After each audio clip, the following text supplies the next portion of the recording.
শারদীয় দুর্গাপূজার মহাষ্টমী ঘিরে ছিল ভক্তদের মহোৎসব। মঙ্গলবার সন্ধ্যায় বৃষ্টি উপেক্ষা করেই পূজা মণ্ডপগুলোতে ভক্তদের ঢল নামে। ধর্মীয় আচার অনুষ্ঠানের মধ্য দিয়ে পূর্ণতা পায় মহাষ্টমীর প্রধান অনুষঙ্গ অঞ্জলি। এদিন দেবী দুর্গার চরণে অর্পিত হয় ভক্তদের অগাধ শ্রদ্ধা, প্রার্থনা আর অটল ভক্তি। অঞ্জলির মধ্য দিয়েই শারদীয় দুর্গোৎসবের মহাষ্টমীতে আনুষ্ঠানিকতার সমাপ্তি। অগ্নিবায়ু, বস্ত্র, পুষ্প ও মাল্য এই 5 নৈবেদ্যে পূজিত হলেন দেবী দুর্গা।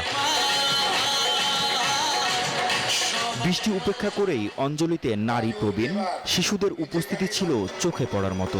ভক্তদের চোখে মুখে উজ্জীবিত আনন্দ আর উল্লাসের ছাপ। দেবী দুর্গার ভক্তিতে সঁপে দেন নিজেদের। মনে কত শত সুপ্ত চাওয়া পাওয়ার আকাঙ্ক্ষা, তবে প্রকাশ পেল অশুভ শক্তির বিনাশ ও শুভ শক্তির জয় কামনা।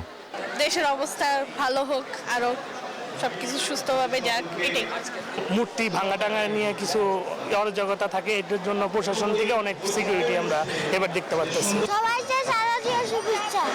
সবাই ভালোভাবে সুস্থভাবে পুজো দেখতে পারবে।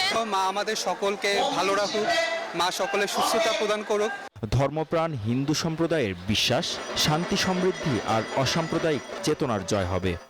চিরন্তন চাওয়া পাওয়া, নেতিবাচক শক্তির বিরুদ্ধে ইতিবাচক সম্মিলিত শক্তির জয়, এটাই মানুষ চায়।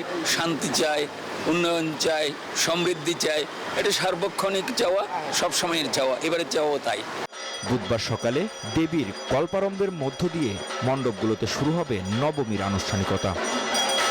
মাহমুদ হাসান, নিউজ 24, ঢাকা। বান্ডেল থাকলে প্রতি সেনমানিতে টাকা বাঁচবে।